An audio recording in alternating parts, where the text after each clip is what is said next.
안녕하세요. 반갑습니다. 보성교회는 개인적으로 오늘 처음 왔습니다.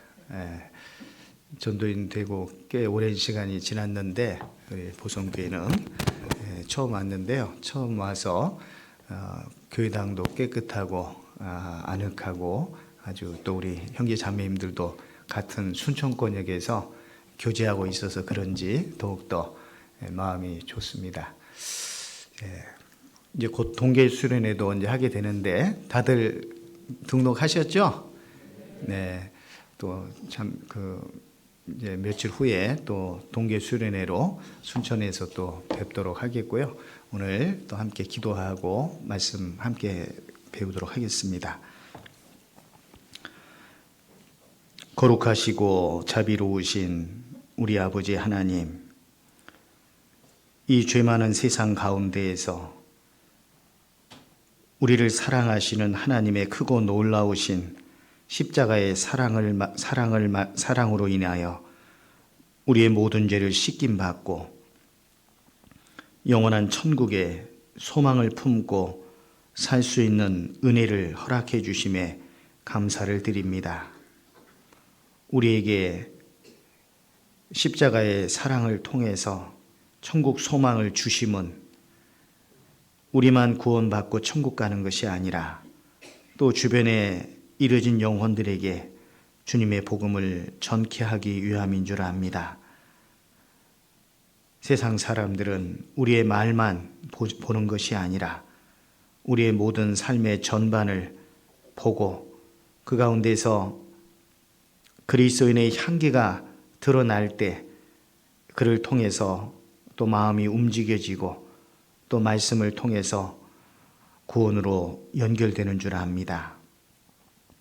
그러하기에 세상 사람들 앞에서 우리의 행실을 더욱더 조심하며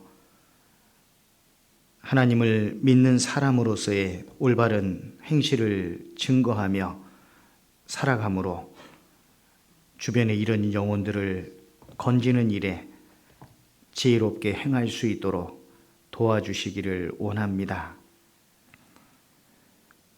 온유하고 안정한 심령에 썩지 아니할 것으로 우리 자신을 단장하며 살아감으로 세상 사람들에게 그리스도인으로서의 향기를 드러내게 하시고 아무쪼록 한 영혼에게라도 주님의 복음을 전할 수 있는 우리들이 되기를 원합니다.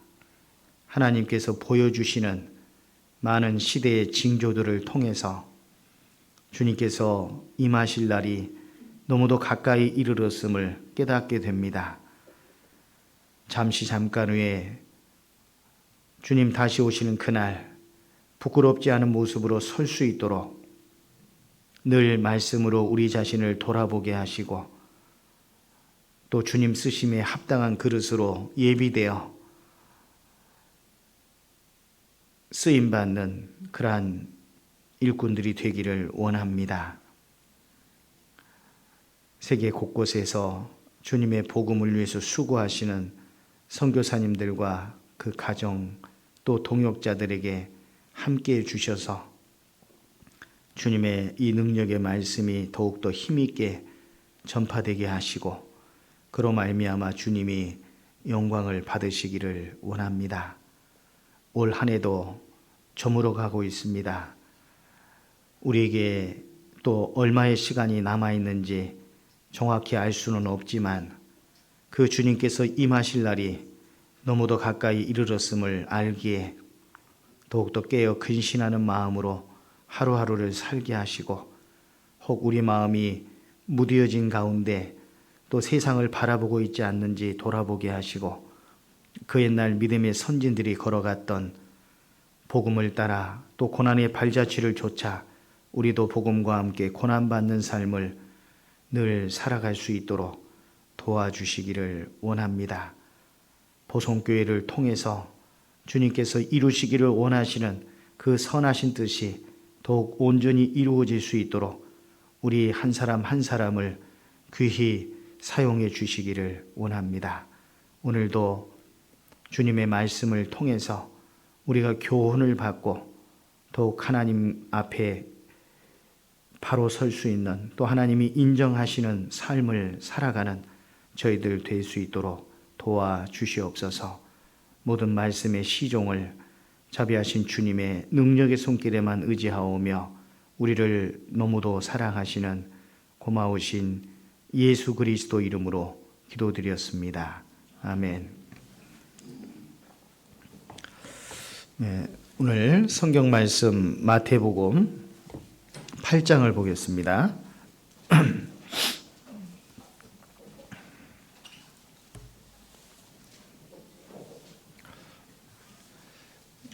마태복음 8장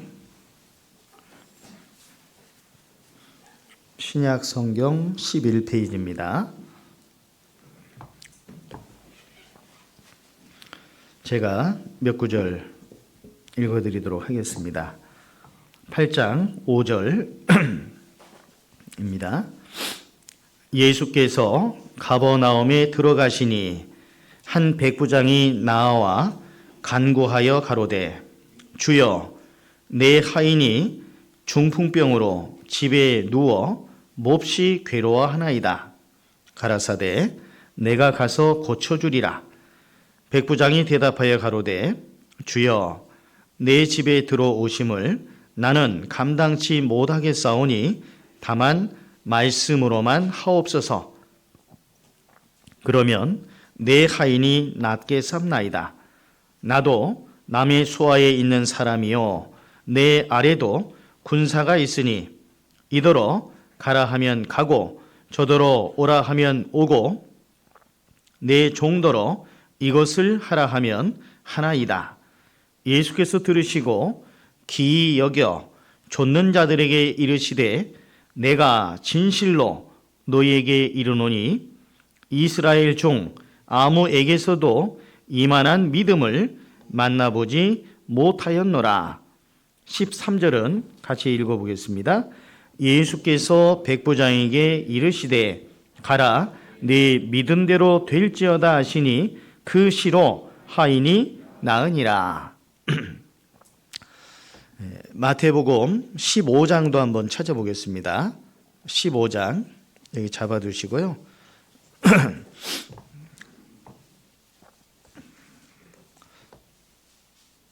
마태복음 15장 27절에 보면은요.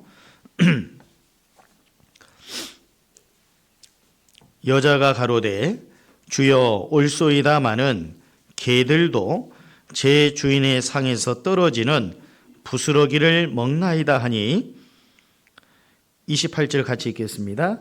이에 예수께서 대답하여 가라사대 여자야 네 믿음이 크도다 네 소원대로 되리라 하시니 그 시로부터 그의 딸이 나으니라. 그리고 한 군데 더 보겠습니다. 마가복음 5장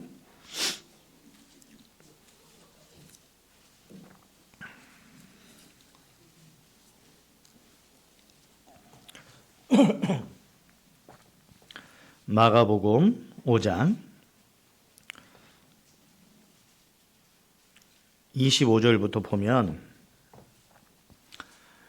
12해를 혈루증으로 앓는 한 여자가 있어 많은 의원에게 많은 괴로움을 받았고 있던 것도 다 허비하였으되 아무 효험이 없고 도리어 더 중하해졌던 차에 예수의 소문을 듣고 무리 가운데 섞여 뒤로 와서 그의 옷에 손을 대니 이는 내가 그의 옷에만 손을 대어도 구원을 얻으리라 하밀러라. 29절 같이 읽겠습니다.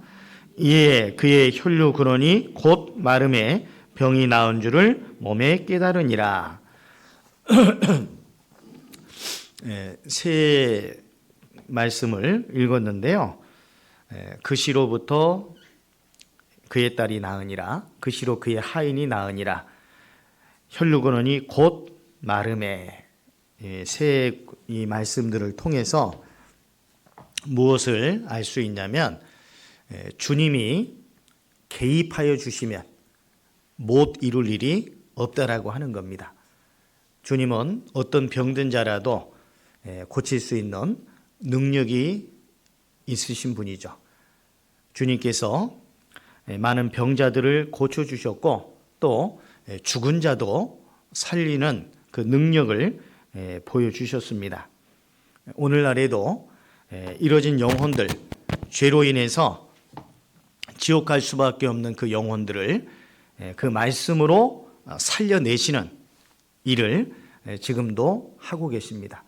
듣는 자는 살아나리라. 지옥에 갈 수밖에 없던 그 사람들이 주님의 그 십자가에서 이루신 그 복음을 통해서, 그 복음의 말씀을 통해서 죄 씻음을 받고 천국 갈 수 있는, 사망의 세력에서 이제 하나님의 자녀로 완전히 바뀌어지는 그런 역사가 나타나죠. 자, 요한복음 6장을 한번 보시면은요.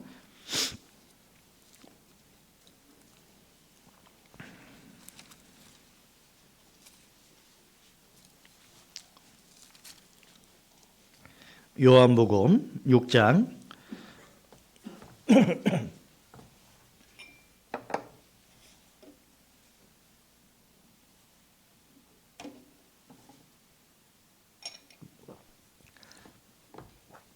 요한복음 6장 16절부터 제가 읽어드리겠습니다.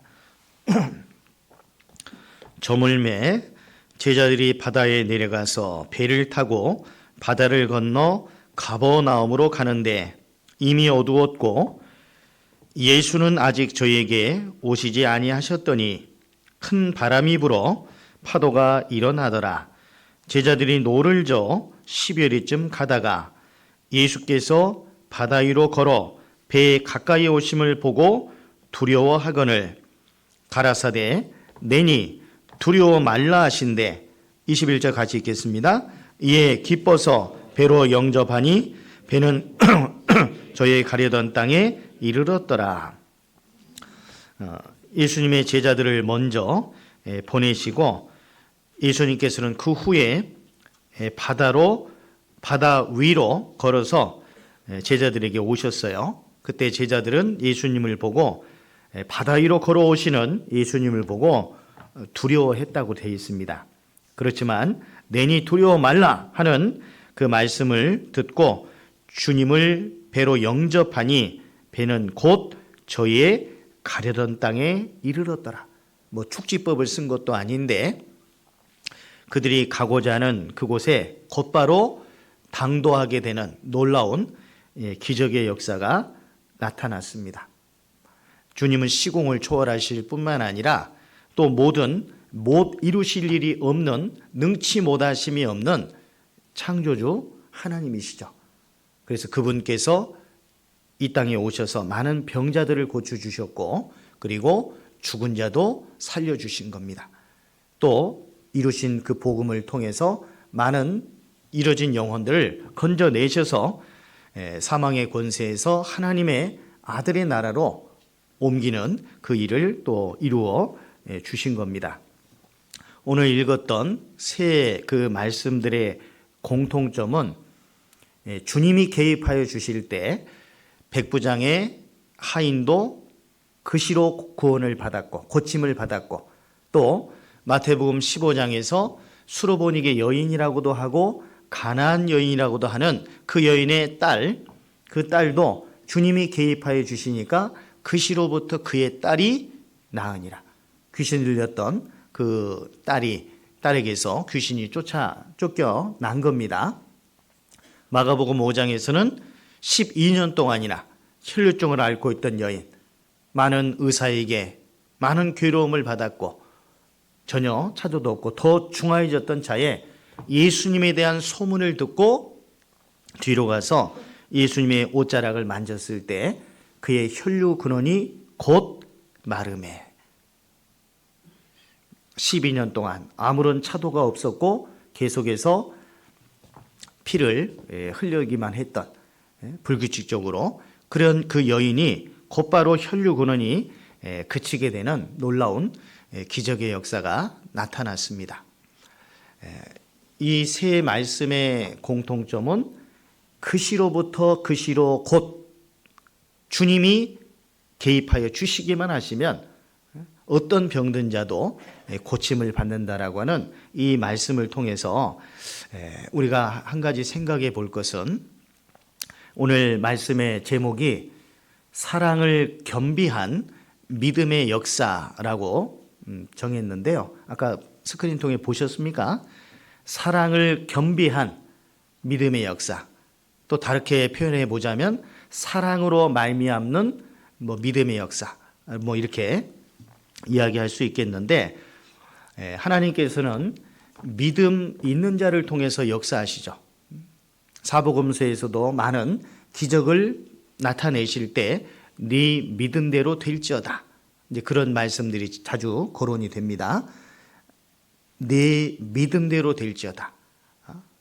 믿는 자를 통해서 하나님께서 역사하시는 것을 우리가 알 수 있는데, 그 믿음이라고 하는 것도 사랑이 연결된 믿음이라야 되는 거예요. 사랑이 빠져버린 믿음이 아닌 사랑이 연결된 그런 믿음이라야 된다는 겁니다.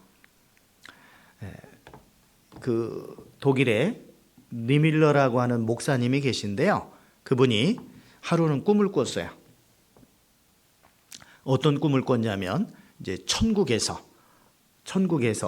이제 자기는 천국에 가 있는데 지옥의 그 모습을 보게 된 겁니다. 그런데 어디서 낯익은 목소리를 들은 거예요. 바로 히틀러였습니다. 2차 세계대전을 일으켰던 장본이라고 할 수 있는 히틀러, 독일의 히틀러죠. 독일의 그 니밀러라는 목사님이 꿈에서 그 히틀러의 목소리를 들었어요. 너는 왜 그 말씀을 받아들이지 않았냐라는 그 물음에 히틀러가 이야기하기를, 어느 누구로부터 하나님을 믿어야 된다라고 하는 그런 얘기를 들어본 적이 없습니다 라고 항변을 하더라는 거예요. 그때 이 니밀러 목사는 자기가 목사로 있으면서 이 히틀러에게 같은 동시대에 살았기 때문에 하나님의 말씀을 전할 수 있는 그러한 위치에도 있었고, 전할 수 있었지만 히틀러는 워낙에 또 그 질이 안 좋은 그런 사람이었기 때문에 그자에게 이 말씀을 전한다라고 하는 것이 이 마음에 용납이 되지 않았던 거예요. 그래서 이제 그 히틀러의 항변을 듣고 이제 꿈에서 깨어나면서 내가 정말 잘못했구나. 나중에 히틀러는 이제 이미 죽은 후입니다. 그래서 그거에 대해서 이제 회고하는 그런 내용의 글을 읽은 적이 있는데, 우리는 그 아까 이제 마태복음 8장에서도 그렇고 15장에서도 그렇고 마가복음 5장에서도 이 다 이렇게 그 믿음의 모습이 나옵니다. 백부장의 믿음도 나오고, 또 마태복음 15장에서는 수르보닉의 여인, 가나안 여인의 믿음도 나오고, 또 마가복음 5장에서 12년 동안 혈루증 걸린 여인의 믿음도 나옵니다. 옷자락의 손만 대도 건짐을 받으리라고 하는, 고침 받으리라고 하는 믿음. 그런데 그렇게 되기까지 먼저 이 백부장의 사랑의 마음이 있었고, 또 수로보닉의 여인에게 사랑의 마음이 있었던 거예요. 또 이 12회를 혈루증을 앓고 있는 여인에게 누군가가 이 말씀을, 복음을, 예수님의 능력을 전해줬는데요. 먼저 아까 히틀러에 대한 그런 니밀러 목사의 그 회고하는, 자기를 돌아보는 그런 그 예화를 드렸기 때문에요. 연결해서 마가복음 5장 말씀을 먼저 한번 좀 살펴본다면은, 자, 마가복음 5장을 한번 보겠습니다.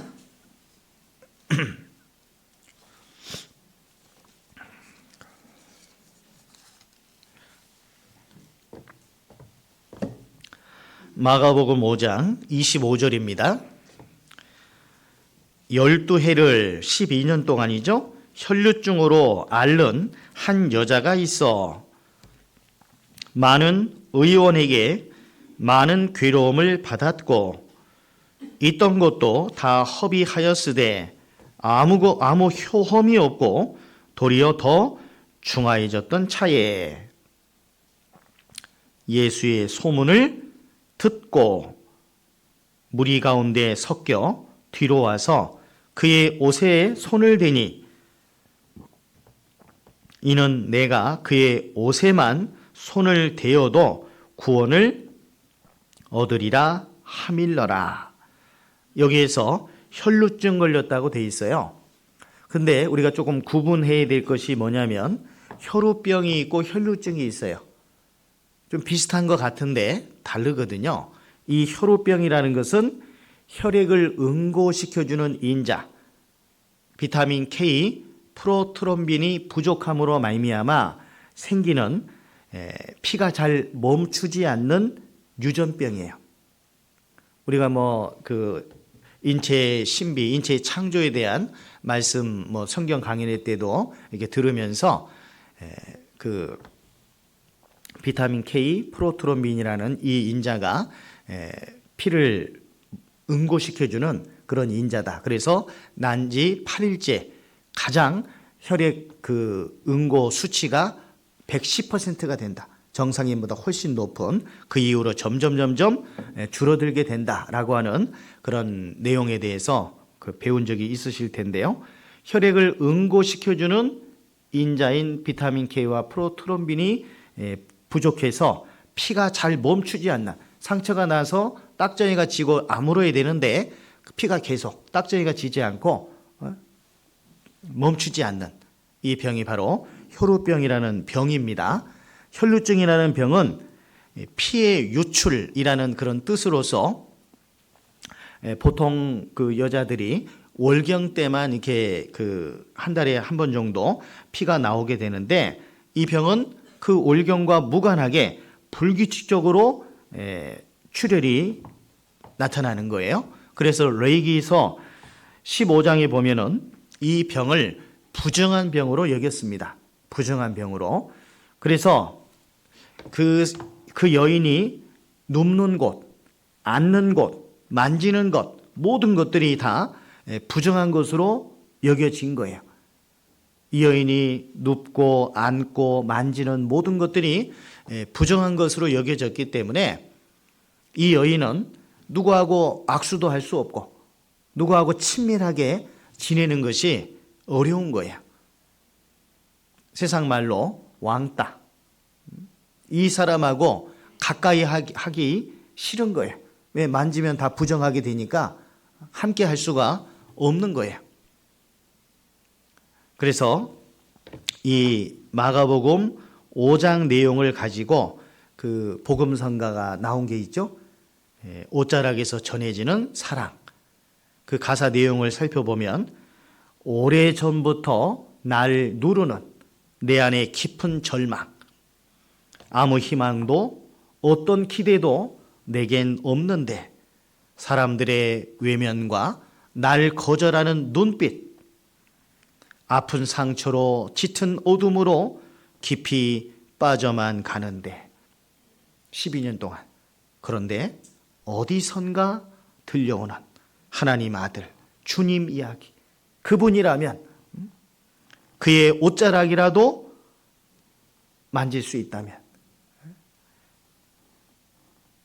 내가 건진받을 수 있을 텐데 하는 그런 옷자락에서 전해지는 사랑이라고 하는 그 복음성가가 있어요. 아세요? 잘 아시죠? 그래서 제가 잠깐 한번 조금 해보겠습니다. 오래전부터 날 누르는 내 안에 깊은 절망, 아무 희망도 어떤 기대도 내겐 없는데 사람들의 외면과 날 거절하는 눈빛, 아픈 상처로 짙은 어둠으로 깊이 빠져만 가는데 어디선가 내게 들리는 하나님 아들 주님 이야기, 그분이라면 그의 옷자락이라도 내 마지막 소망이니 주님을 만났네. 옷자락에서 전해지는 사랑, 내게 임한 주님의 능력, 날 누르는 아픔의 근원을 고치셨네. 날 바라보시네.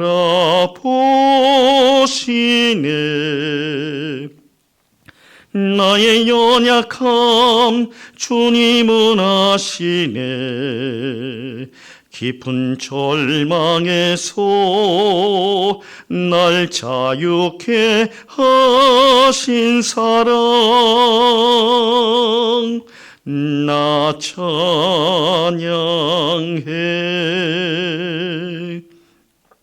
이 마가복음 5장 내용을 너무도 잘 좀 설명해 주는, 좀 이해가 되는 그러한 내용의 복음성가였기 때문에 한번 잠깐 불러드렸습니다. 조금 와 닿으세요? 그래서 12년 동안 많은 의원에게 많은 괴로움을 받았고 있던 것도 다 허비하였으되 아무 효험도 없고 도리어 더 중하해졌던 거예요. 그런데 그때 27절에 보면 예수의 소문을 듣고라고 되어 있죠. 아까 말씀드렸던 것처럼 이 여인은 왕따입니다. 눕고 앉고 만지는 모든 것들이 다 부정한 것으로 여겨졌기 때문에 어떤 친구도 없어요. 아무런 희망도 어떤 기대도 없고 사람들의 외면, 그리고 그녀를 거절하는 눈빛, 이런 것들로 오랜 동안 방황하면서 혼자서 상처 가운데 짙은 어둠 가운데 빠져 들어가기만 했던 그녀였는데, 그런데 어디선가 들려온 거예요. 예수의 소문, 예수님이 어떤 분이신지, 그분 만나기만 할 수 있다면 내 병 고침받을 수 있을 텐데, 이 믿음이 생기게 된 거예요. 누가 전해줬을까요? 누군지는 모르지만 그녀를 사랑하는 누군가가 그녀에게 전해줬겠죠. 예수의 소문을 들었으니까 누군가 전해준 사람이 있겠죠. 우리가 구원받고 주변에 가족들이나 친구들이나 지인들에게 이 복음을 분명히 전하면서 우리가 지금 살아가고 있을 텐데, 구원받고 가장 먼저 생각난 사람이 누굴까요? 그것은 부모님이 됐던, 배우자가 됐던, 자녀들이 됐던 결국은 사랑의 관계입니다. 그분들이 가장 먼저 떠오르게 돼 있어요.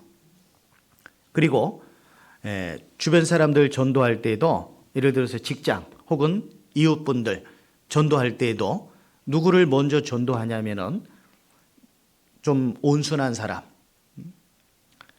착한 사람, 정직한 사람, 말이 거칠지 않은 사람, 자기 주장이 세지 않은 사람, 이런 사람들을 먼저 전도하려고 합니다. 자기 주장이 강하고 말이 거칠고 이기적이고 이런 사람들은 일단은 제외시키게 돼 있어요. 그러잖아요. 겨울철에 우리가 고구마와 함께 먹는 신건지 있죠. 신건지하고 비슷한 사이비 단체가 있어요. 아세요?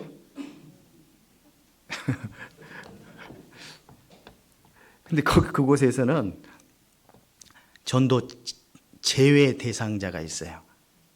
전도 제외. 노약자, 병약자 제외.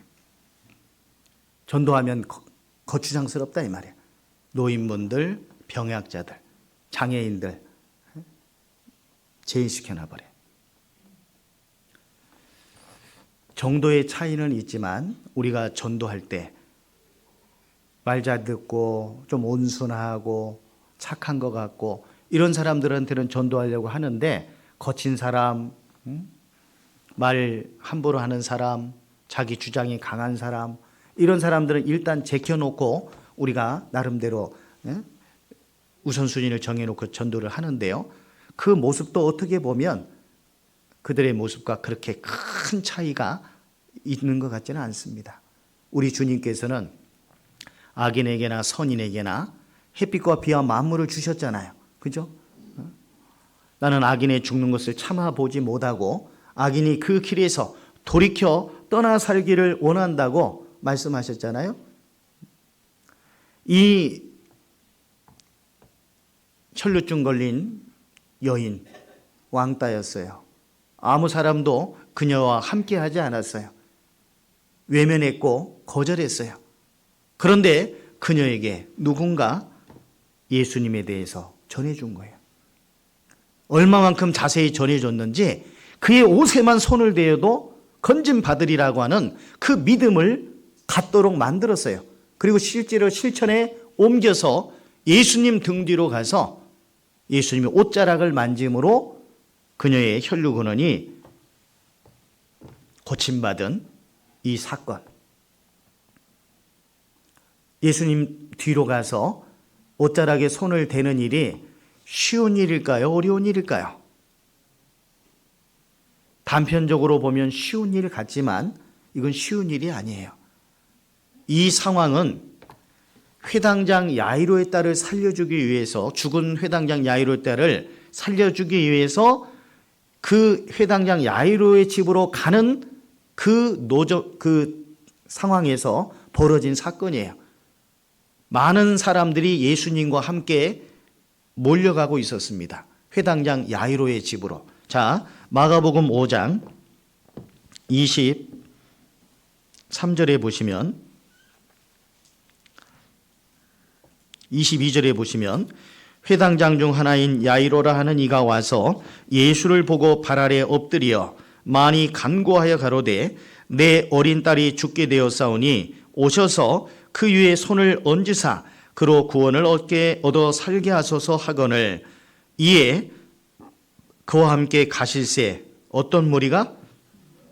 큰 무리가 따라가며 애워싸 밀더라. 상황이 그려지죠? 예수님을 따라가는 큰 무리가 애워싸 밀면서 지금 가고 있는 그런 상황 속에서 이 혈루증 걸린 여인은 예수님 등 뒤로 와서 옷에 손을 댄 거예요.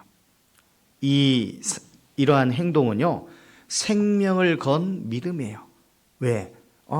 주변 사람들이 그 여인을 만약에 알아챘다면은 그 여인은 예수님 앞에 당도하기도 전에 돌맞아 죽을 운명에 있는 여인이에요. 안 그래요? 이 여인이 만지는 모든 것은 부정하게 여겨지는 것이기 때문에 이 여인이 군중 틈으로 들어온다는 것은 곧 죽음을 의미하는 겁니다. 죽음을 불사하고 생명을 건 믿음의 모습을 보여준 거예요. 누군가 이 혈루증 걸린 여인에게 예수님에 대해서 전해줬을 겁니다. 예수님이 어떤 능력을 가지신 분인지, 예수님의 신적인 권위 등에 대해서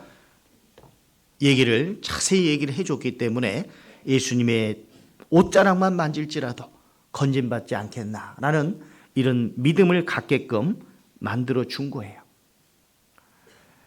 비록 내가 가다가 돌에 맞아 죽을지라도 주님은 내 마음 아시겠지? 옷자락에만 손을 대어도 나를 도와주시겠지. 이런 믿음을 가지게끔 누군가가 전해준 거예요. 많은 사람들은 외면하고 거절했지만, 자, 나에게 있어서는 내가 외면하고 거절하는 사람 있습니까? 없습니까? 이 사람은 안 돼. 이 사람은 절대 전하지 않을 거야. 친구들 중에도, 직장 동료들 중에도, 이웃분들 중에도 이 사람은 안 될 것 같아. 내가 제껴놓은 사람 분명히 한두 명씩이라도 있을 수 있을 거예요.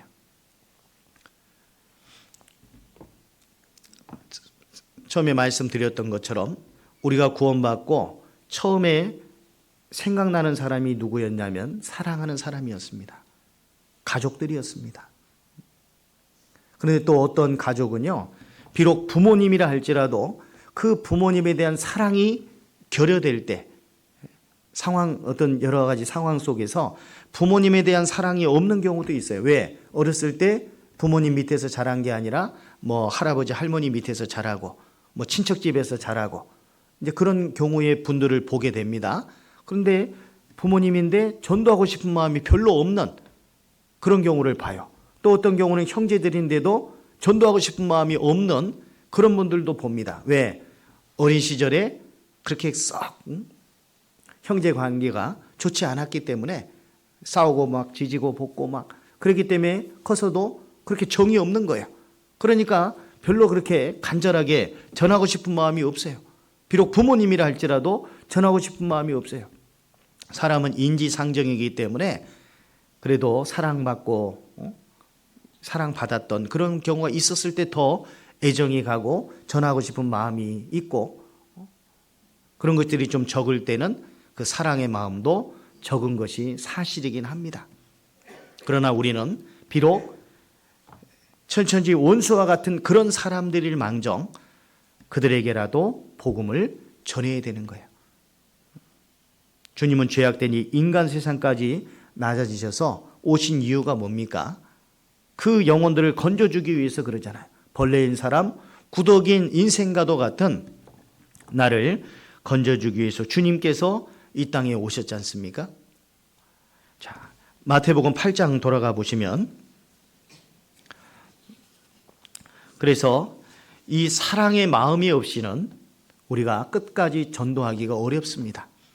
처음에는 전도해야 되겠다라는 마음을 가지고 또 사명감을 가지고 다가서지만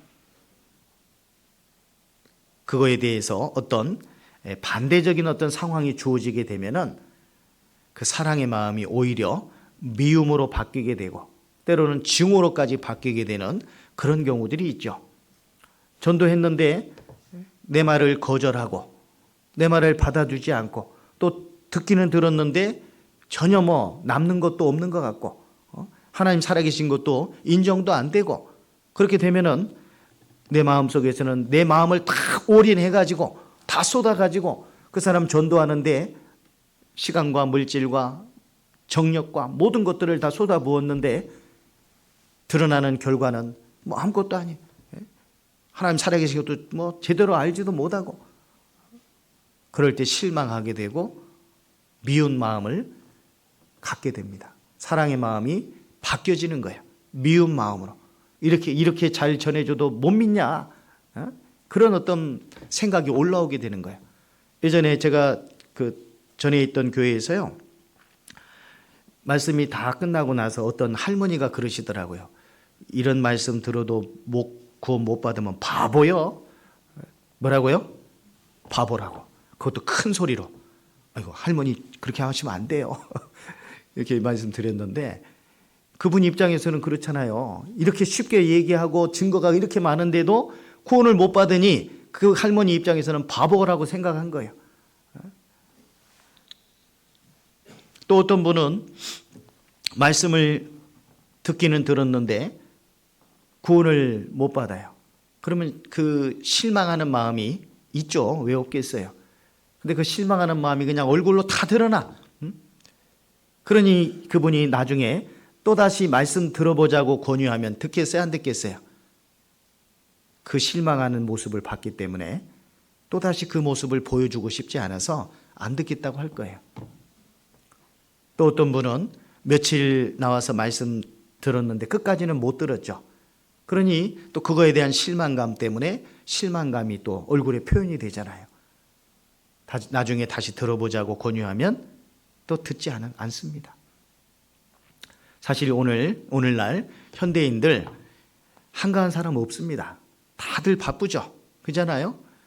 그런 바쁜 와중에도 하루라도 단 몇 시간이라도 몇 분이라도 와서 말씀을 들었다면 그거에 대해서 칭찬해주고 고맙게 생각하고 나중을 기약할 수 있는 어떤 그런 지혜가 필요한데 우리는 어떤 마음이 있냐면 단번에 KO 시키기를 바래요. 권투로 말하자면, 그리고 야구로 말하자면 단번에 홈런 치기를 바라고 단번에 뭔가를 이루기를 바라는 그런 마음이 있기 때문에 그것이 이루어지지 않으니까 나는 온 마음을 다 쏟았는데 안 되니까 실망하게 되고, 실망하는 마음이 얼굴로 표현되고 말로 표현되고, 실제로 얼마 전에도 어떤 은장의 그 할머니께서 누군가를 전도했는데 그분이 제대로 못 깨달으니까 막 성질내더라니까요. 그래서 제가 나중에 조용히 그러시면 안 된다고, 그분이 나중에 또 득제하고 그러면 듣겠냐고, 다음을 또 기약하셔야죠. 이번만 다가 아닌데 그렇게 성질내시면 되겠습니까? 말씀을 드렸는데요. 혹 지혜가 없어서 이제 그렇게 행할 때도 있어요. 그렇지만 우리가 전도하는 것은 결코 단기간에 이루어지는 일이 아니에요. 어떤 분은 한번 딱 듣고 구원받는 수도 있지만 대부분은 그렇지 않습니다. 어떤 분은 막 10여 년, 20여 년 걸려서 그때 겨우 구원받는 경우도 있고요. 몇 차례 말씀 듣고 구원받는 경우도 있고, 이 마음속에 있는 것들이 깎여지고 제거가 돼야 되니까 마음속에 있는 바위덩어리, 돌덩어리 이런 것들이 다 제거되지 않으면 구원 못 받지 않습니까? 그러니까 제거되는데 시간이 많이 걸리는 거예요. 사람마다 생각이 별별 생각들을 다 가지고 있거든요.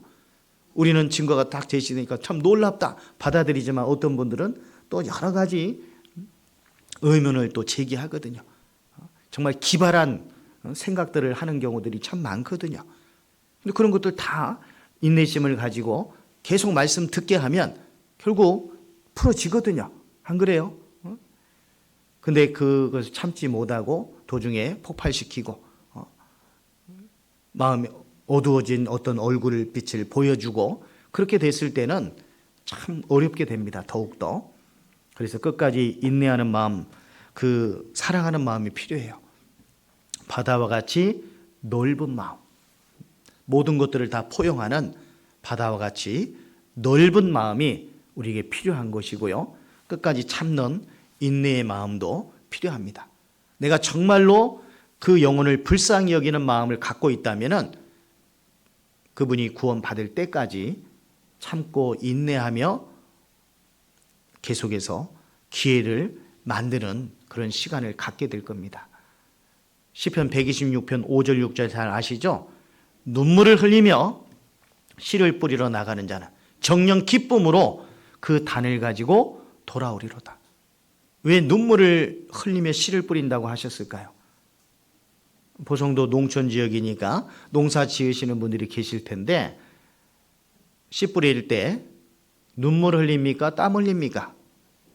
땀은 흘릴지언정 뭐 눈물까지 흘리겠어요? 그죠? 그런데 눈물을 흘리며 씨를 뿌린다고 하는 그 말씀은 뭐예요? 영적인 씨를 뿌리는 그 일을 위해서는 눈물이 필수라는 얘기예요. 필수. 결코 녹록하지 않다는 거예요. 내 마음대로 안 된다는 거예요. 단기간에 나는 다 세상 말로 쇼부를 보고 싶어 하지만 안 되는 거예요. 주님이 이루어 주실 때까지 끝까지 참고 인내하며 기도해야 돼요. 그래서 누가복음 18장 1절 이하의 말씀에서도 불의한 재판관에 대한 그 가난한 과부의 그 믿음에 대한 걸 설명하면서 항상 기도하고 낭망치 말아야 될 것을 저에게 비유로 하여 말씀하셨잖아요. 항상 기도하며 낭망치 말아야 될 것을. 항상 기도하는데 왜 낭망치 말아야 된다고 하셨을까요? 기도하지만 곧바로 이루어지지 않기 때문에 실망할 수 있다는 걸 주님이 아신 거예요. 그러니까 실망하지 말아라. 갈라디아서 6장 9절에서도 우리가 선을 행하되 낙심하지 말지니 피곤하지 아니하면 때가 이름에 거두리라. 선을 행하되, 가장 큰 선이 이뤄진 영혼 건지는 일이잖아요. 우리가 선을 행하되 낙심하지 말지니 곧바로 이루어지지 않을 때 낙심하게 된다는 거예요. 그러니까 아니까 낙심하지 말지니. 그 말의 의미는 내가 포기하지 않으면 이루어진다는 얘기예요. 주 예수를 믿으라. 그리하면 너와 네 집이 구원을 얻으리라는, 그것은 하나님 말씀이잖아요. 주 예수를 믿으라. 그리하면 너와 네 집이 구원을 얻으리라. 하나님 약속이에요. 다만 우리가 끝까지 사랑의 마음으로 이 일을 감당하고 있는지, 그렇지 않은지, 내 의로만 하고 있는 것은 아닌지 돌아볼 필요가 있습니다. 자, 마태복음 8장의 5절에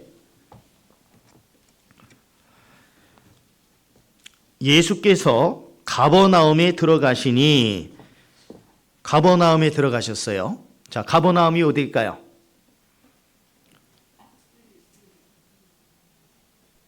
우리가 성경에 보면 많은 지명들이 나옵니다. 그 지명들이 나올 때 그냥 지나칠 것이 아니라 서적부에 가보면 성경 지도가 있잖아요. 성경 지도를 놓고 시대별로 그 지도가 나와요.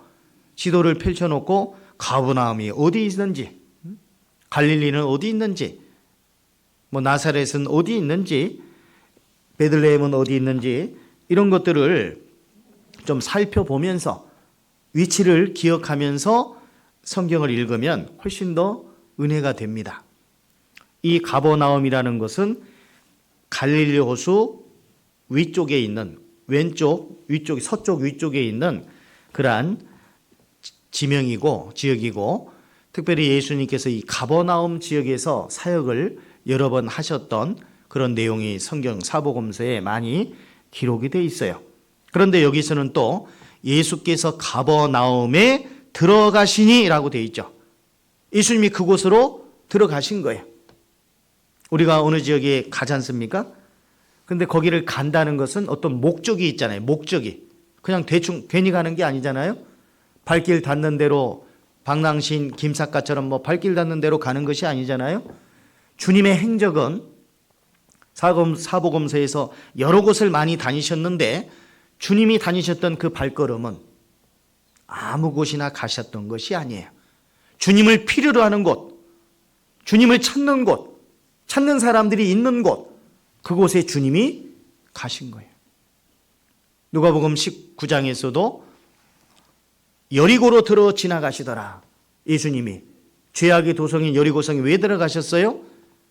삭개오 만나주시러 가셨습니다. 아까 마태복음 15장에서도 시돈 지방으로 들어가셨다고 되어 있어요. 왜요? 그 사르밧 과부 만나주시러 가신 거예요. 가셨다가 또 다른 곳으로 이동하거든요. 그래서 우리가 주님을 만나고자 한다면 주님이 가시는 곳으로 우리가 가야 돼요. 주님은 어느 곳으로 가십니까? 지혜로운 자의 길, 정직한 자의 길, 사특한 자의 길이 아니라 정직한 자의 길, 그리고 의인의 길, 이런 길로 주님이 다니시기 때문에 우리가 주님을 정말 만나고자 한다면 우리도 사특한 자의 길을 버리고, 어리석은 자의 길을 버리고, 거짓된 자의 길을 버리고, 정직한 자의 길로, 의인의 길로, 악인의 길이 아닌 의인의 길로, 오만한 자의 길이 아닌 정직한 자의 길, 의인의 길로 다닐 때 주님을 만날 수가 있다는 거죠. 자, 여기 8장 5절에서 예수께서 가버나움에 들어가시니 한 백부장이 나와 뭐라 했어요? 뭐라고 그랬습니까? 간구하여 가로되. 간구는 간절히 구하는 거죠. 그런데 예수님을 어떻게 호칭합니까? 뭐라고 호칭하죠? 주여, 내 하인이 중풍병으로 집에 누워 몹시 괴로워하나이다. 가라사대 내가 가서 고쳐주리라. 백부장이 대답하여 가로되 또 뭐라고 호칭하죠? 주여, 내 집에 들어오심을 나는 감당치 못하겠사오니 다만 말씀으로만 하옵소서. 그러면 내 하인이 낫게 쌉나이다. 이렇게 기록이 되어 있죠. 자, 여기서 또 우리가 생각해 볼 것은 한 백부장이 예수님께 나와왔어요. 그런데 그는 어떤 문제로 나와왔냐면 자기 문제가 아니라 자기 하인 문제로 나와왔어요. 자, 먼저 하인 문제를 거론하기 전에 이 백부장이 예수님을 호칭하는 호칭을 한번 생각해 봅시다. 주여, 이건 뭐예요? 주인님, 마스터. 주인님이라고 내가 부르는 대상. 그리고 나는 뭐예요, 그러면? 종. 그죠? 하인이라는 뜻이죠? 이 당시 한 상황을 고려해 볼 때 백부장은 로마의 고급 장교예요. 로마는 뭐예요? 침략국이고 이 유대는 식민지죠. 말하자면은 우리로 따져보자면 일제 36년 동안을 생각해 보면 일본군 고급 장교가 조선인 결혼도 하지 않고 상투도 틀지 않은 총각에게 주인님이라고 하는 거예요. 이해가 돼야 안 돼요? 그럴 수 있어요, 없어요? 없잖아요. 어떻게 그럴 수 있냐 이 말이에요. 일본군 장교가 조선인 총각에게 주인님, 그것도 하인의 병 낫는 문제를 가지고 고쳐달라고, 말씀만 해달라고. 이게 가능한 일이냐 이 말이에요. 안 그래요? 자, 그렇다면 여기서 우리가 이 호칭 문제를 가지고 생각해 볼 수 있는 것은 이 백부장은 예수님을 어떤 조금 뛰어난 어떤 인간 이런 분으로 취급하는 게 아니라 신적인 권위를 가진 분으로 예수님을 지금 바라보고 있다는 얘기예요. 그렇기 때문에 자기의 병든 하인의 그 병을 고쳐달라고, 그것도 말씀만으로 해달라고 지금 부탁을 드리고 있는 겁니다. 물론 이 내용을 좀 더 자세하게 설명해 놓은 말씀이 누가복음 7장에 나와 있는데 그 내용에 보면 백부장이 직접 나온 것은 아니에요. 이 백부장을 잘 아는 장로 몇 사람이 예수님께 나와서 백부장의 그 청을 대신 얘기를 해주고 있습니다. 누가복음 7장에 보면요. 누가복음 7장 한번 찾아봅시다.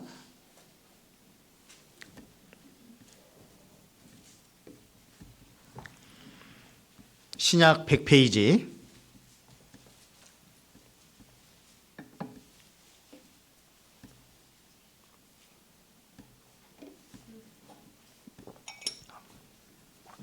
신약 100페이지 누가복음 7장 2절.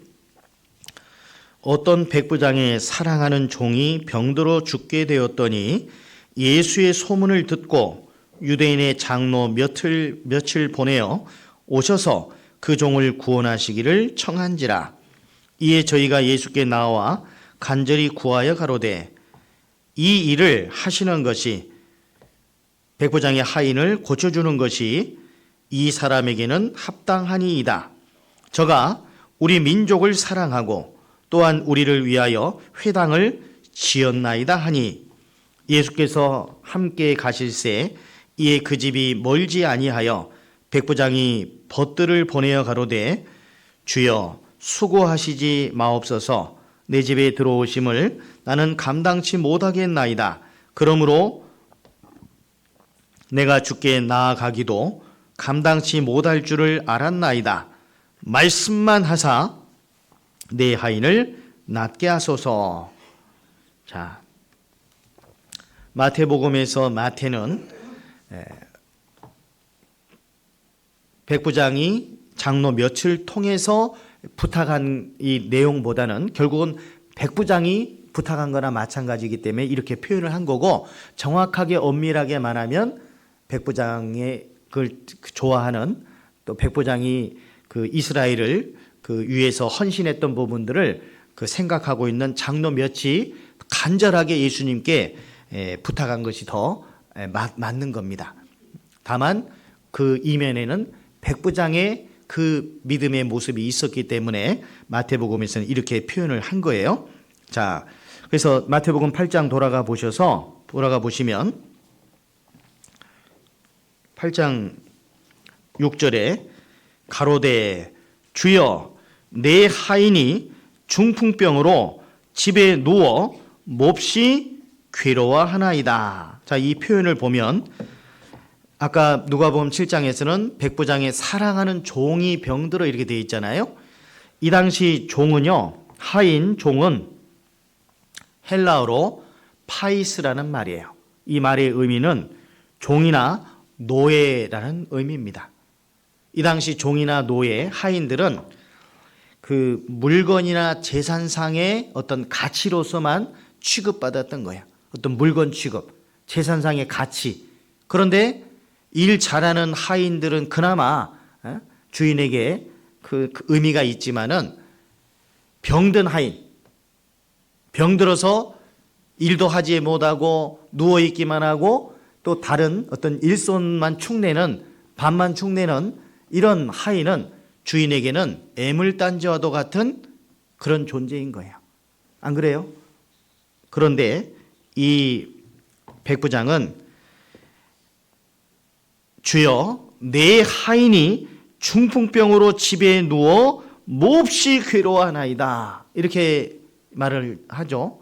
자, 이걸 통해서 우리가 알 수 있는 것은 이 백부장의 집에는 여러 하인들이 있었을 터이고 그 중에 한 사람인 이 중풍병 들린 이 하인이 집에 방에 누워서 몹시 괴로워하고 있다는 걸 소식으로만 들었을까요? 자기가 직접 이 하인이 고통당하고 있는 모습을 직접 목도하고 있는 것일까요? 전자가 맞아요? 후자가 맞아요? 후자가 맞는 거예요. 하인의 병든 고통당하는 이 모습이 마치 자기가 고통당하는 모습인 것처럼 생각하고 있는 거예요.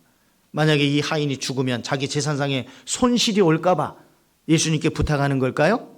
아닙니다. 이 하인을 정말로 사랑하는 마음이 이 백부장에게 있었던 거예요. 보통 군인은요, 용감하고 어떤 전공을 세운 이런 것들을 거론할 수 있는데 이 성경 말씀에서는 이 백부장이 사랑이 많은 사람이었음을 여기 표현해 주고 있습니다. 주님 앞에서는 아무리 잘난 사람이라 할지라도 사랑이 없는 사람은 주님 앞에서는 결코 인정받을 수가 없습니다. 고린도전서 13장을 사랑장이라고 하는데 내가 천사의 말을 할지라도 그리고 내 몸을 불사르는데 내어줄지라도 사랑이 없으면 아무것도 아니다. 사랑 없이도 몸을 불사르는데 내어줄 수도 이 상황이 되면 그럴 수 있는 거예요. 사랑이 없이도.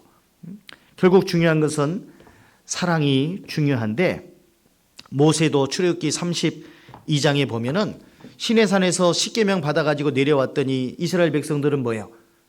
하나님께서 애굽 땅에서 애굽 사람들을 통해서 갖게 해준 그 금붙이 은붙이들을 가지고 금송아지 만들어 가지고 이 금송아지가 우리를 애굽 땅에서 인도하여 낸 신이다 하면서 그 금송아지 섬겼잖아요.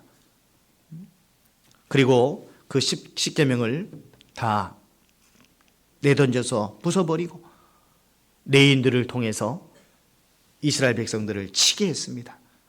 형제건 부모님이건 친구건 가릴 것 없이 닥치는 대로 치게 했고 많은 사람들이 죽었습니다. 그리고 모세는 이제 넉넉하오니 그들의 죄를 용서해 주십시오. 그리고 만약 그렇지 않으면 제 이름을 생명책에서 지워버려 주시옵소서 라고 모세가 이 얘기 하잖아요. 출애굽기 32장을 한번 보겠습니다.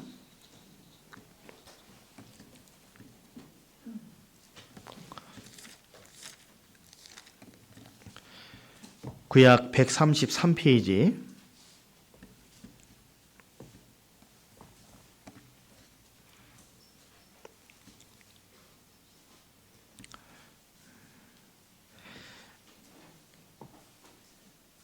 28절에 보면요. 132페이지 출애굽기 32장 28절에 보면 레위 자손이 모세의 말대로 행함에 이날의 백성 중에 3,000명 가량이 죽임 바 된지라. 그렇게 되어 있고요. 31절에 보면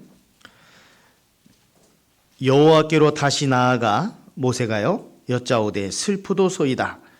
이 백성이 자기들을 위하여 금신을 만들어 싸우니 큰 죄를 범하였나이다. 그러나 합의하시면 이제 그들의 죄를 사하시옵소서. 그렇지 않사오면 원컨대 주의 기록하신 책에서 내 이름을 지워버려 주옵소서. 이만큼 모세의 마음은 간절했다는 걸 알 수 있습니다. 비록 자기 이름이 생명책에서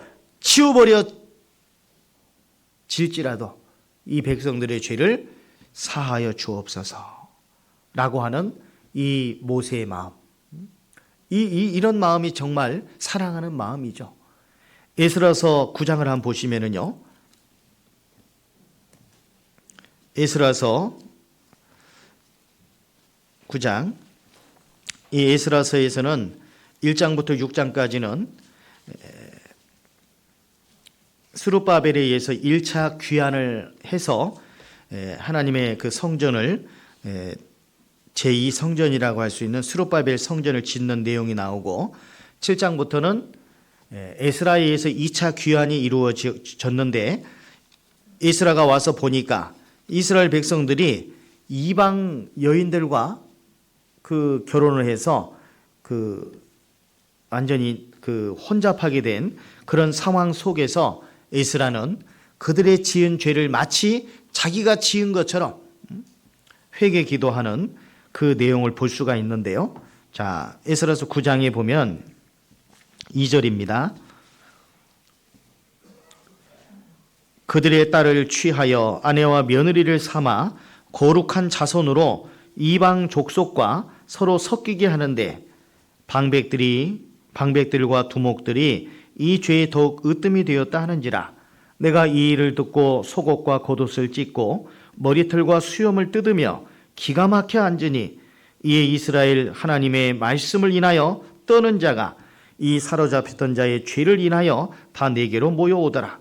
내가 저녁 제사 드릴 때까지 기가 막혀 앉았더니 저녁 제사를 드릴 때에 내가 근심 중에 일어나서 속옷과 겉옷을 찢은 대로 무릎을 꿇고 나의 하나님 여호와를 향하여 손을 들고 말하기를, 나의 하나님이여, 내가 부끄러워 낯이 뜨뜻하여 감히 나의 하나님을 향하여 얼굴을 들지 못하오니 이는 우리 죄악이 많아 정수리에 넘치고 우리 허물이 커서 하늘에 미침이니이다. 지금 이거 에스라가 죄진 거예요? 이스라엘 백성들이 죄진 거예요? 이스라엘 백성들이 죄졌는데 이는 우리 죄악이 많아, 자기까지 포함시켜서 이야기하고 있잖아요. 이스라엘 백성들의 죄악을, 이스라엘 백성들이 지은 죄를 마치 자기가 지은 죄처럼 회개 기도하고 있는 이 에스라의 모습을 통해서 이스라엘 백성들을 향한 에스라의 마음이 어떠한가, 정말 그 사랑의 마음이 있었다는 것을 알 수가 있잖아요. 신약시대에 보면은 또 바울 사도 같은 경우도 그렇습니다. 데살로니가 전서 3장을 보면은요,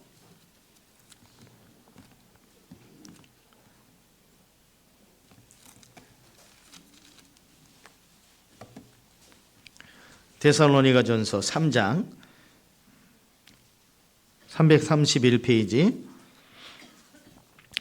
이 데살로니가 교회는 사도 바울이 3주간에 걸쳐서 복음을 전했던 그런 교회예요. 왜 3주만 전했냐면은 데살로니가 사람들이 핍박이 일어나니까 다른 피해서 또 다른 곳으로 빌립보로, 베레아로 또 아덴으로 이렇게 계속 이제 그 도망을 치면서 복음을 전했는데요. 이동하면서 바울 사도는 3주 정도 복음을 전하고 또 다른 곳으로 이동해서 이동을 해야만 했기 때문에 데살로니가 교회가 정말 걱정이 됐어요. 이제 각구원 받은 분들, 그분들만 있는데 말씀도 없고 그들이 정말 어떻게 지낼 것인가, 지내고 있을까 상당히 걱정이 된 거예요. 그래서 디모데를 보냈거든요. 그들의 사정을 좀 알아오라고. 그런데 디모데가 와서 이 데살로니가 교회의 사정을 전해줬어요.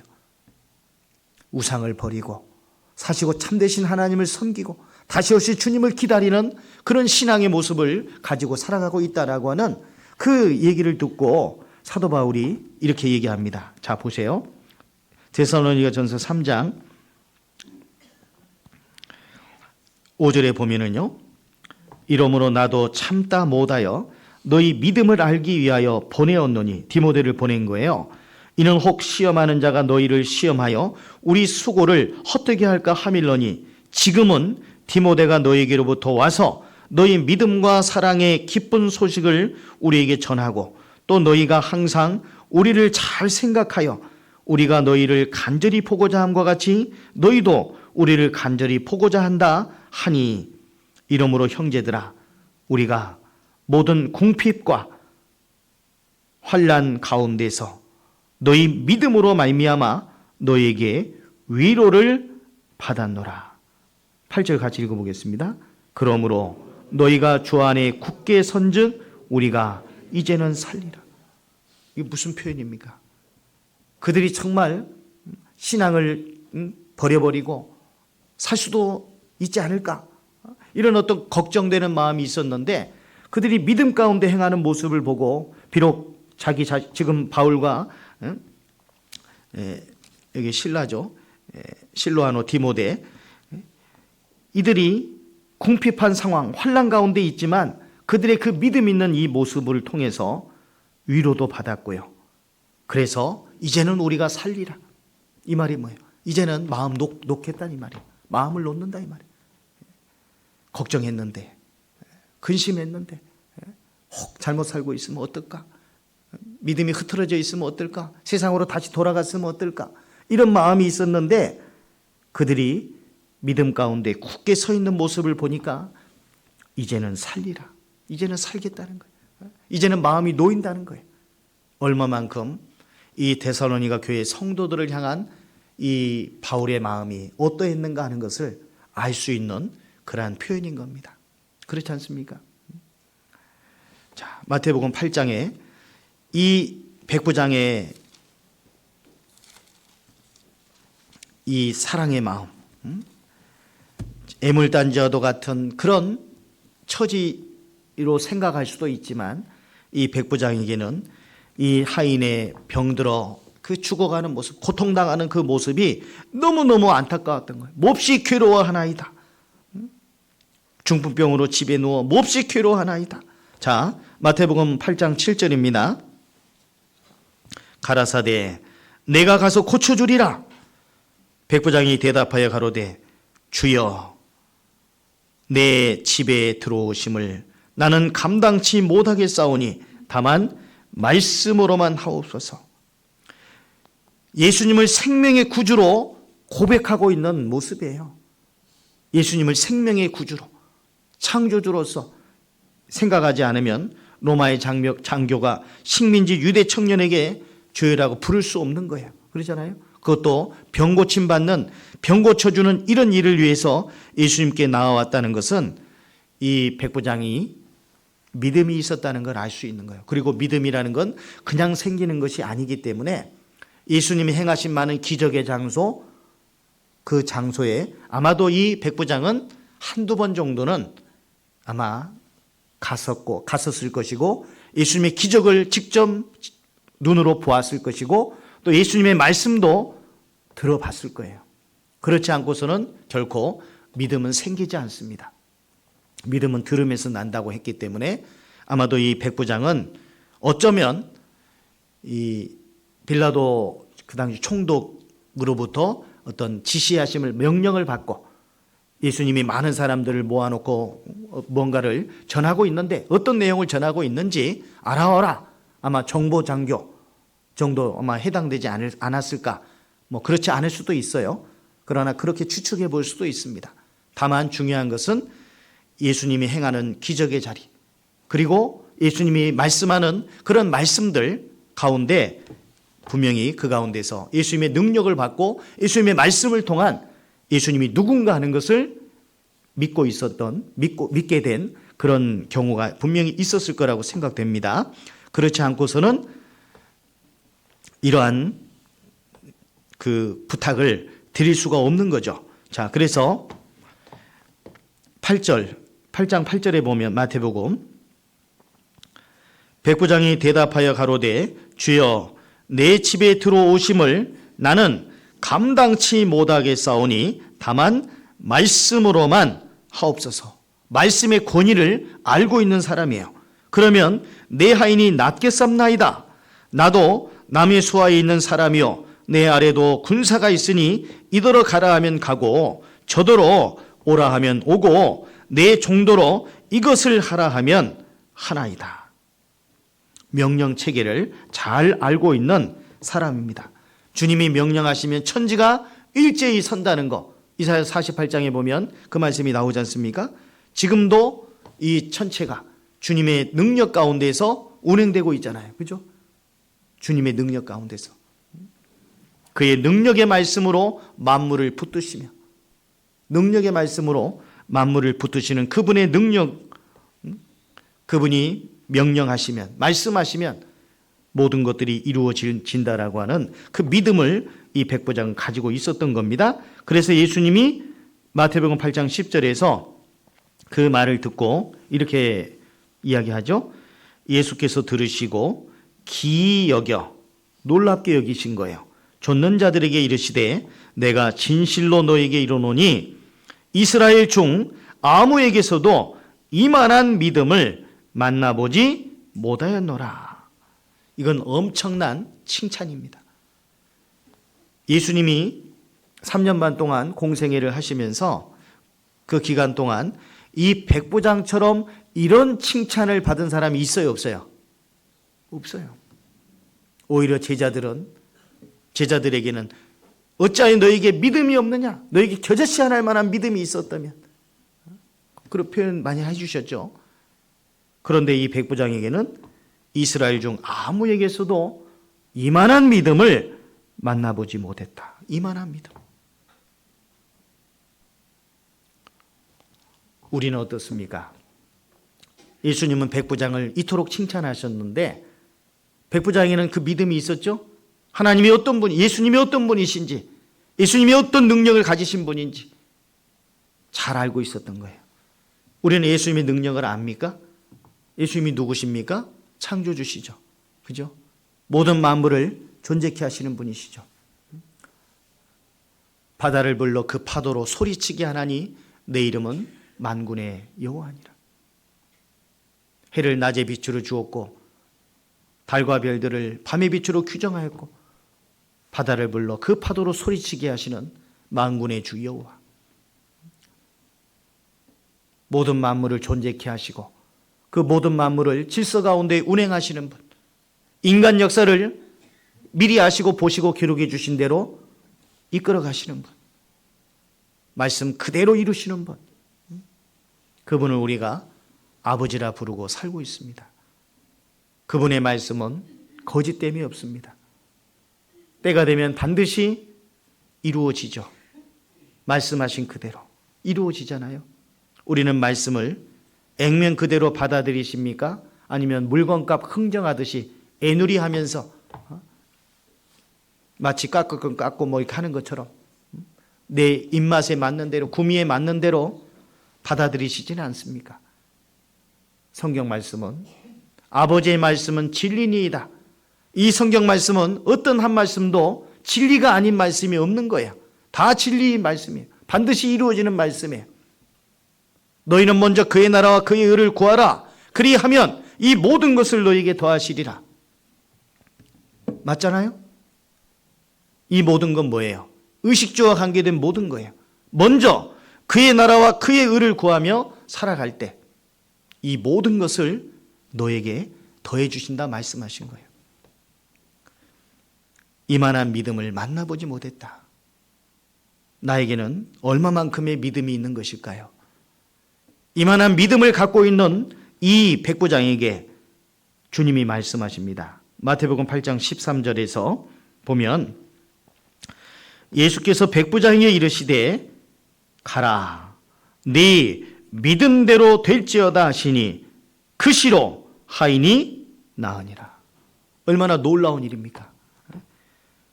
네 믿음대로 될지어다 하시니 그 시로 하인이 나으니라. 놀라운 일이 벌어졌죠. 놀라운 일이 벌어졌습니다. 마태복음 15장 보시면 아까 두 번째 읽었던 말씀이죠.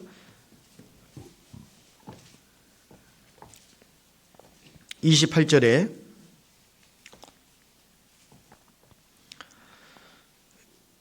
이에 예수께서 대답하여 가라사대 여자야 네 믿음이 크도다 네 소원대로 되리라 하시니 그 시로부터 그의 딸이 나으니라. 여자야 네 믿음이 크도다 네 소원대로 되리라. 우리가 주님께로부터 이런 응답을 받을 수 있다면 얼마나 좋겠어요.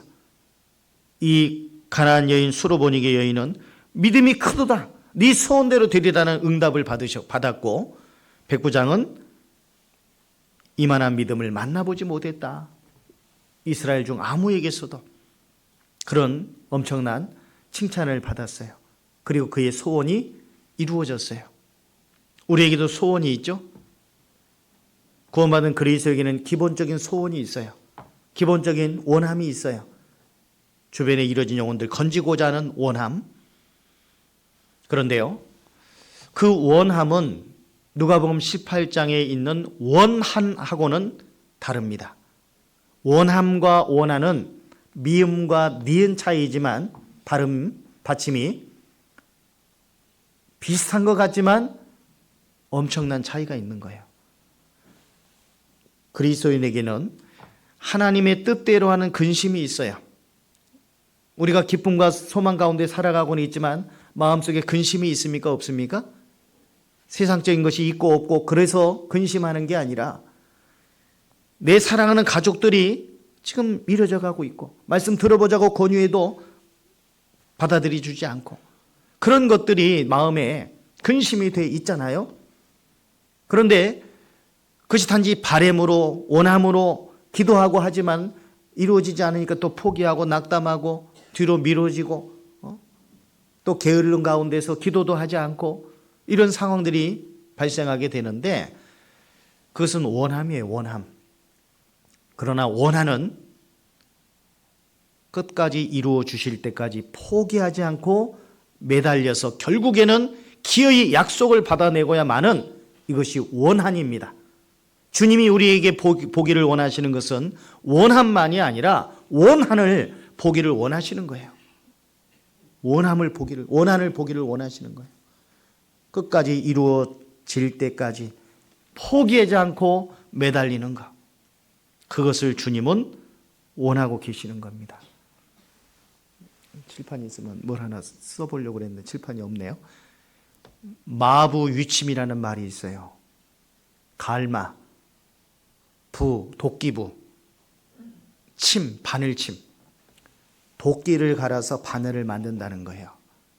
도끼 날 알죠? 그걸 갈아가지고 바늘을 만들려면 얼만큼 갈아야 될까요? 엄청난 노력이 필요함을 말하는 거예요. 마부위침. 도끼날을 갈아서 바늘을 만드는 것처럼 끝까지 포기하지 않고 매달려서 기어이 약속을 받아내고야만은 그 믿음이 우리에게 필요한 거고요. 그 믿음에 덧붙여져야 될 것은 사랑이라는 거예요. 우리는 전도할 때 어떤 단계에서 포기하고 말았을까요? 이 수로보니게 여인은 예수님께로부터 여자여 네 믿음이 크도다 네 소원대로 되리라라고 하는 이 응답하심을 받았는데 그냥 받은 게 아니에요. 몇 가지 난관을 통과하고 받았어요. 이 수로보니게 여인이 통과한 난관들은 우리가 전도할 때 부닥치는 난관하고도 비슷하다고 할 수 있어요. 어떤 난관이었을까요? 자, 성경을 통해 찾아보겠습니다. 마태복음 15장에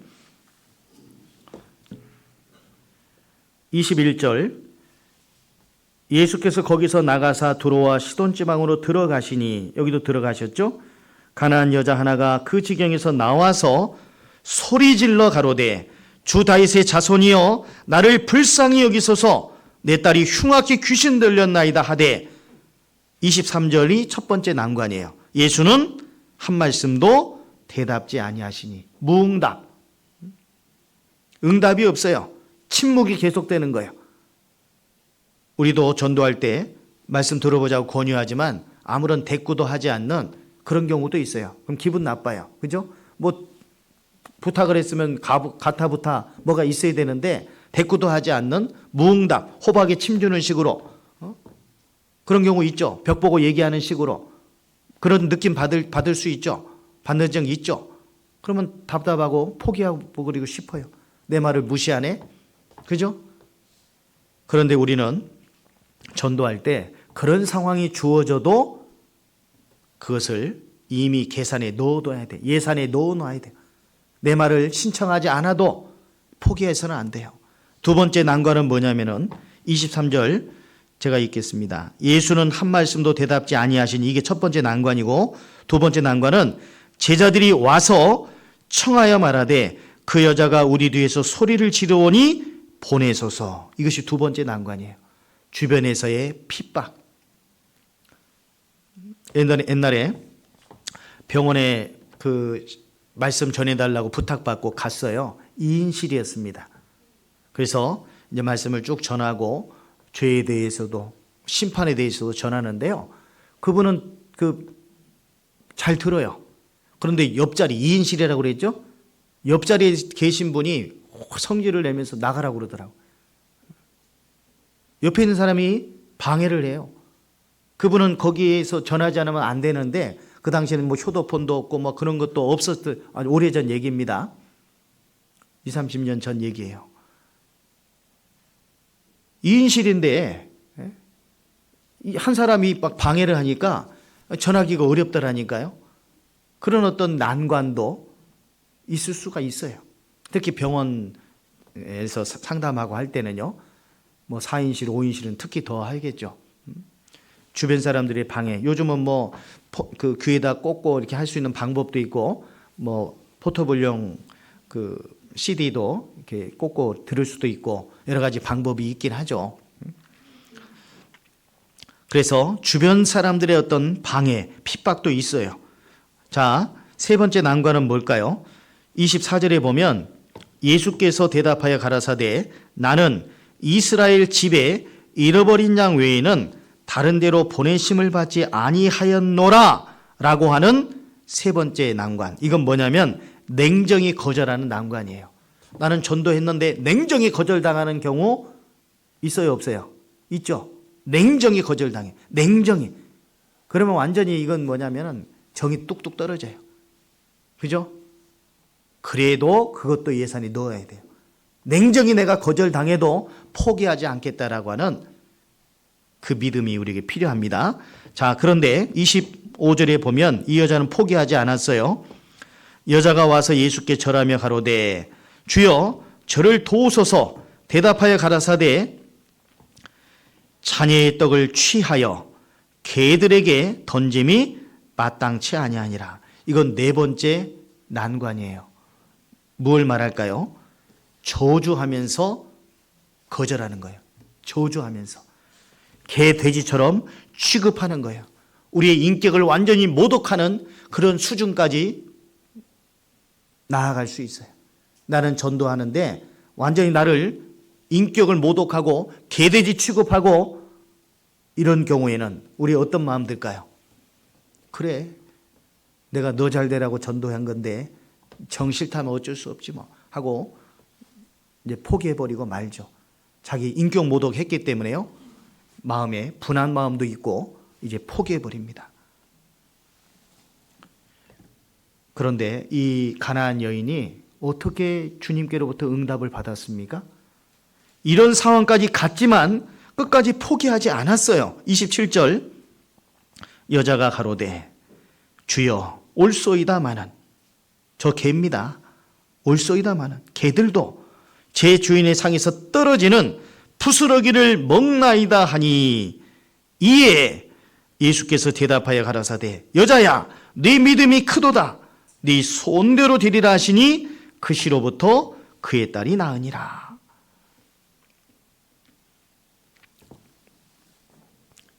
무응답, 침묵이 계속되는 그런 무응답 속에서도, 그리고 핍박이 있어도, 냉정한 거절이 있어도, 그리고 저주하면서 저주가 이어지는 그런 상황 속에서도 끝까지 포기하지 않고 매달릴 때 지푸라기 은혜라도 좋으니 은혜를 베풀어 주세요. 여기서 그 헬라어 원어로 좀 살펴보면 조금 더 의미가 더 다가오는데요. 자, 25절에 보면은요. 여자가 와서 예수께 절하며 가로되 이렇게 돼 있죠. 절하며. 이 절하면은 무릎을 꿇었다는 얘기예요. 그냥 고개만 숙였다는 얘기가 아니고 무릎을 꿇었다라고 하는 프로스퀴네오라는 그런 말이고요. 그 다음에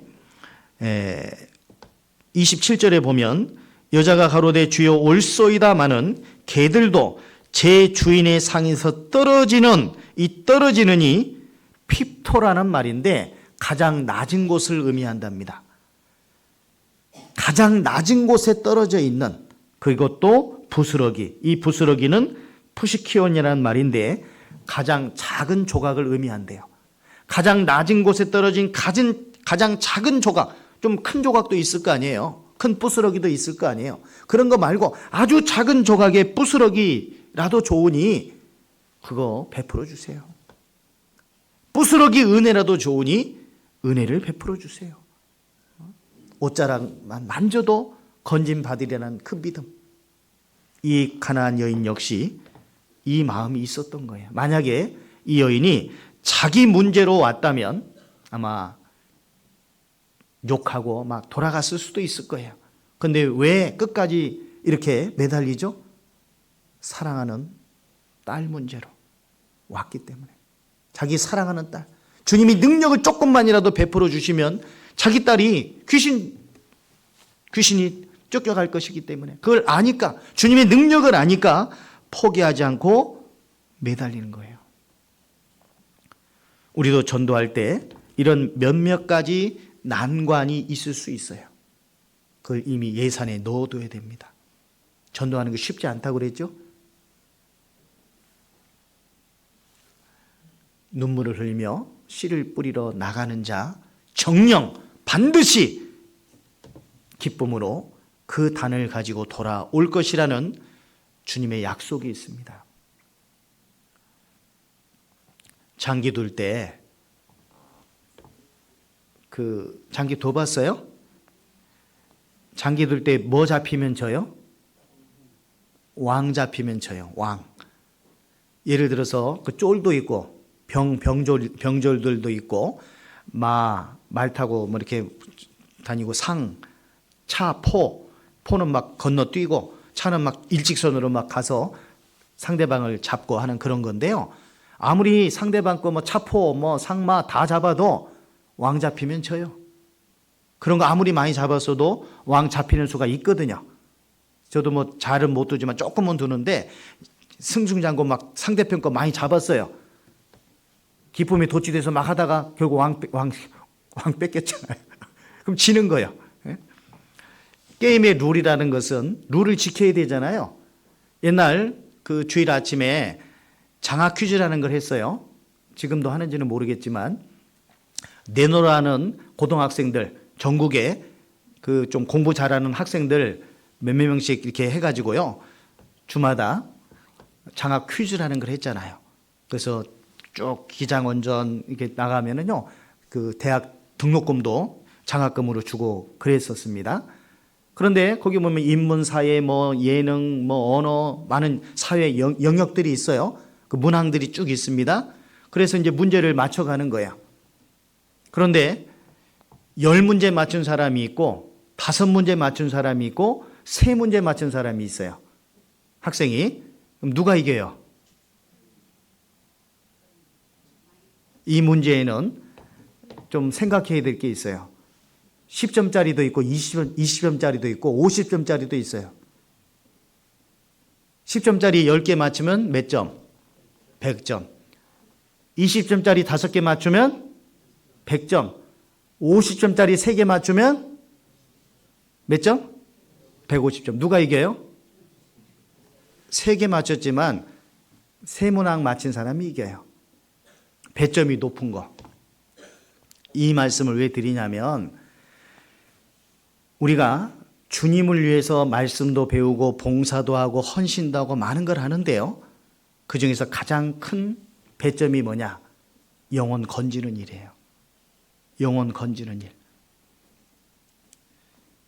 마태복음 16장 26절에 있는 말씀처럼 사람이 만일 온 천하를 얻고도 제 목숨을 잃으면 무엇이 유익하리요? 사람이 무엇을 주고 제 목숨을 바꾸겠느냐? 사람의 생명도 그러한데 우리의 영혼 문제는 더욱더 말할 필요가 없잖아요. 그러니 지옥에 갈 수밖에 없는 영혼을 천국 갈 수 있는 쪽으로 이끌 수 있는, 이끌었다면 그거에 대한 상급은 값으로 환산할 수가 없는 거예요. 그러니 배점이 높은 곳에 투자를 해야 되지 않겠어요? 거기에 올인해야 되잖아요. 온 마음을 다 기울여야 되잖아요. 안 그래요? 우리가 말씀을 배우는 것도 찬송하는 것도 봉사하는 것 모든 것들도 이 복음 전하는 것이 빠져버리면 의미가 없어요. 안 그래요?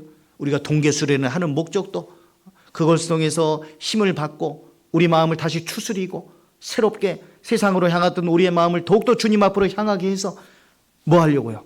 전도하려고. 우리의 삶이 변화되지 않으면 주변 사람 전도하기 어렵잖아요. 그렇잖아요? 말씀을 통해서 우리 자신을 단장하고 마음에 숨은 사람을 온유하고 안정한 심령이 썩지 않을 것으로 단장해서 주변에 이뤄진 영혼들에게 저 사람 뭔가 다르구나. 저 사람이 믿고 있는 그 믿음을 내가 알고 싶다. 너희 속에 있는 소망에 관한 이유를 묻는 자에게는 대답할 것을 항상 예비하라고 하는 베드로전서 3장 말씀처럼 우리 가운데 있는 소망에 관한 이유를 누군가가 물어볼 수 있도록 향기를 드러내야 되는 거예요. 꽃들은 다 향기가 나지만 똥꾸리내를 풍기는 그런 꽃들도 있어요. 데링쿠유라는 브라질 쪽에 사는 그 피어나는 꽃은 똥